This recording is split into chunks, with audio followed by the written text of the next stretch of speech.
The seed beneath the blackboard. Low, measured voice, imagine lamplight flickering across ancient stone. What if I told you that the most precise instrument for bending reality is not a supercomputer, nor even the sacred geometry of a cathedral, but the quiet algorithm already humming behind your thoughts, one so old it was etched onto clay tablets long before the word algorithm existed?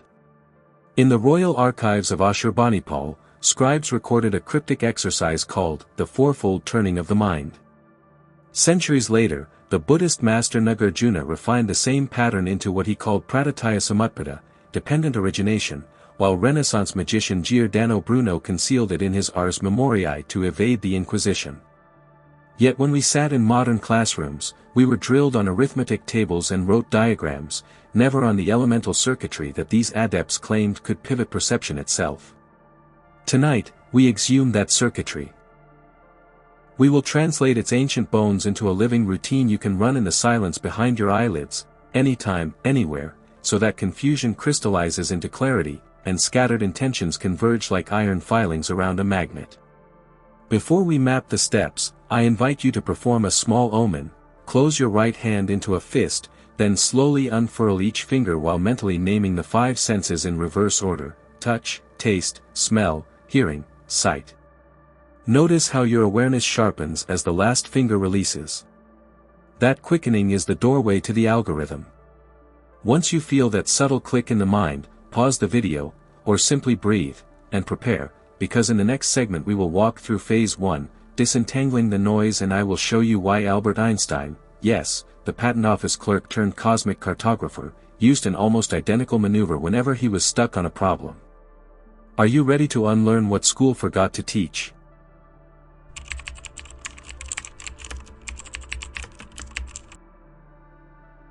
Let us begin with phase 1, disentangling the noise. Imagine your mind not as a single voice, but as a crowded marketplace at dusk. The lanterns are dimming, and hundreds of traders call out for attention, some selling fear, others peddling memory, some whispering regrets, others shouting about the future. Most people try to silence this market by force: meditation apps, white noise, even caffeine. But the ancients knew, the mind's chaos cannot be silenced by suppression. It must be sorted, rhythmically. This is where the first step of the mental algorithm emerges: mental labeling. In Tibetan Dzogchen practice, it's called recognition. The Stoics called it prohairesis. Modern psychologists call it metacognition. But in all these schools, the first action is the same: name the thought without becoming it. Here is the technique. Sit in stillness, not rigid, just alert. Let your mind wander freely for 1 minute. Now, as each thought arises, gently assign it a label. Memory. Judgment. Future fear. Desire. Random noise. Watch how, once named, the thought loosens its grip, as if the spell it cast begins to dissolve. This deceptively simple process is the keystone. Why? Because labeling creates cognitive distance, a space between the watcher and the wandering. And within that space, your higher logic can begin to operate. Albert Einstein was known to perform something like this whenever he hit a paradox. He would sit with his pipe, stare into nothing, and watch the storm of thoughts without resistance, naming the confusion, the assumption, the emotion. Then, and only then, he would attempt the breakthrough. Because the real trick is this: you cannot solve a mental knot while entangled in it. This is why mystics and scientists alike practice this first phase of the algorithm. It is not passive. It is surgical. Once you've practiced this for just 3 days, no more than 10 minutes a day, you'll begin to notice. You no longer drown in thought. You walk above it. And now that the mental marketplace is quieter, we can approach the second phase of the algorithm, the pivot of possibility, where we rewrite the very framing of the problem itself. Pause, candle flickering louder in the silence. Are you ready to learn the turning point of the entire mind?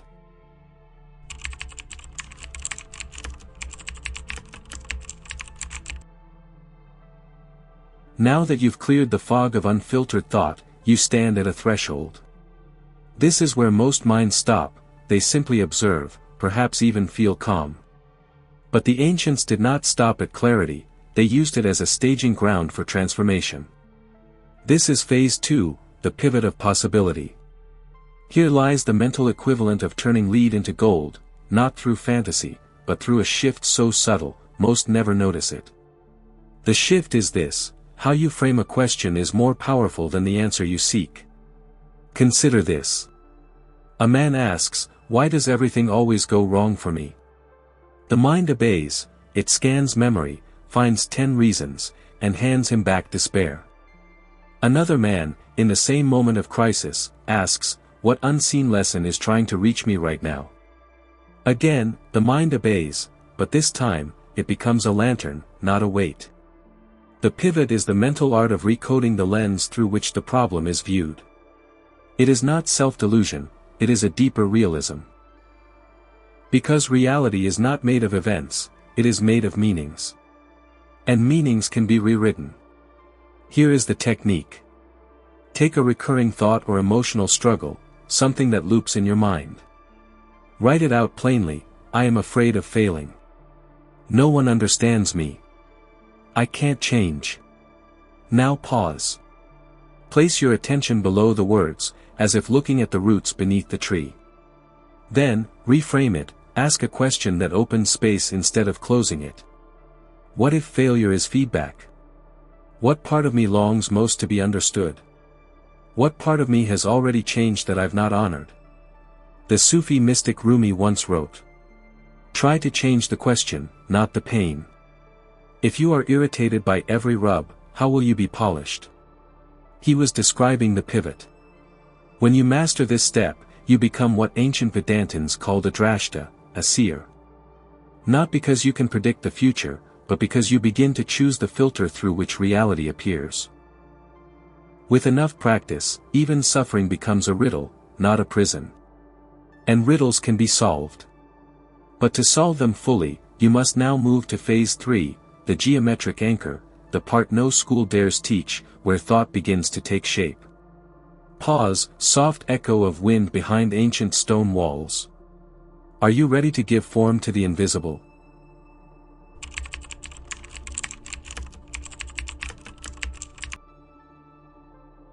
Now, we step into the inner sanctum of the mental algorithm, the stage where abstraction becomes architecture. This is phase 3, the geometric anchor. The unseen must take form, or it evaporates. The ancients understood this with absolute clarity. That's why in every esoteric tradition, from Pythagoras mystery schools to the yantra diagrams of Tantric India, mental clarity was never left as just thought. It had to become shape. Why shape? Because the mind, left unanchored, spirals.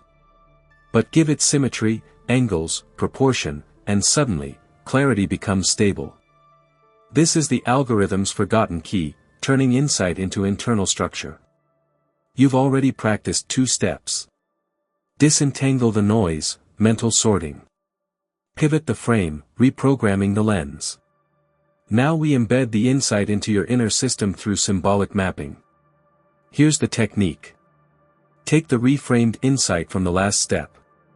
For example, failure is not the end. It's a redirection. Now choose a shape. A triangle, a square, a spiral, a circle, based on how the insight feels. Triangle, dynamic energy, direction, initiation. Square, stability, grounding, integration. Spiral, transformation, evolution, unfolding. Circle, wholeness, unity, return. Visualize the insight inside that shape, with your eyes closed. Hold it for 2 minutes. Let it settle. Now, with your eyes open, draw it, yes, physically. Even with a stick in the sand, a finger on fogged glass, or a pen on paper. As you do, repeat the insight. This is what Leonardo da Vinci practiced in secret. He wrote phrases like, "Motion is the cause of all life," beside spirals, gears, and mirrored words. He was anchoring ideas in geometries. Likewise, the Sufi dervishes spun in circles not to lose control, but to organize chaos, into movement, into rhythm, into form. You'll notice something strange: once you've given shape to an insight, it doesn't leave you. It lives in you. It returns when needed. It becomes part of your mental infrastructure, like scaffolding for a temple you are still building. That's the essence of the third phase. Thought that is not anchored is forgotten. But thought given form becomes wisdom. And now, there is only one phase left. The capstone. The sacred flame. Phase 4, activation through embodied will. Where the algorithm leaves the realm of thought, and becomes a force in the world. Long pause. The silence feels like a gate swinging open. Are you ready to embody what you've uncovered?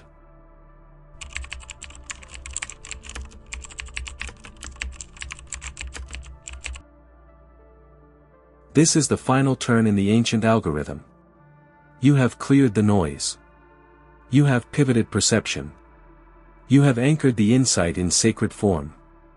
But what use is revelation if it remains only in the mind? What is wisdom, if not lived? This is phase 4, activation through embodied will. The moment when the internal architecture you've crafted becomes a living structure, one that moves with you, breathes through you, and alters the space around you. In the ancient temples of Egypt, initiates were not considered fully initiated until they enacted their inner knowledge in motion, through gesture, through action, through intention. The knowledge had to enter the limbs. The Greeks called it praxis. The alchemists called it the fixing of the volatile. The mystics called it incarnation. Because the deepest truths are not just understood. They are performed. Here is how to do it. Return to your anchored insight, visualized and shaped from phase 3. Now, assign it a micro-action. A physical, real-world gesture or ritual that represents it. If your insight was about facing fear, your action might be initiating a difficult conversation. If your insight was about stability, your action might be organizing a chaotic space or completing a long-postponed task. If it was about releasing control, your action might be silence, choosing not to react. But here is the key: do it with full awareness. Before the act, pause, recall the shape, the insight, and breathe. Say inwardly, "Now I become the carrier of this pattern." This act, though small in the outer world, begins to shift your inner circuitry. It tells the subconscious, the unconscious, and the unseen. This is not a passing idea. This is now part of me. The ancient Taoists believed that every spiritual truth has a somatic echo, a way it must be mirrored in the body, or else it fades. This phase of the algorithm was sacred because it ensured continuity between heaven and earth, between insight and embodiment. And this is where school failed you most deeply. They taught you theories. They never taught you how to activate them. But now, you know. You are no longer a passive thinker. You are a mental architect. A spiritual coder. A practitioner of the forgotten algorithm, restored. And here is the final mystery. Every time you run this algorithm, disentangling, pivoting, anchoring, activating, you are reprogramming the temple of your mind. Not with noise. But with knowing. Not with belief. But with inner law. So now I leave you with this question, not as a riddle, but as a mirror. What shape will your next thought take, and what world will it build? You've just stepped into territory few dare to enter. Not the mind that memorizes, but the mind that initiates. The algorithm they never taught you in school isn't hidden because it's complicated. It's hidden because it's transformational. And now, it's yours. If this resonated with the deepest part of you, if it stirred some ancient remembering just beneath your ribs, then this is your temple now. Key subscribe to unlock more keys hidden in plain sight. Speech balloon comment below, what insight did you anchor today? Scroll share this with a seeker who's ready to unlearn the false and remember the real. Walk wisely between the seen and the unseen. This has been the Temple of Hidden Keys.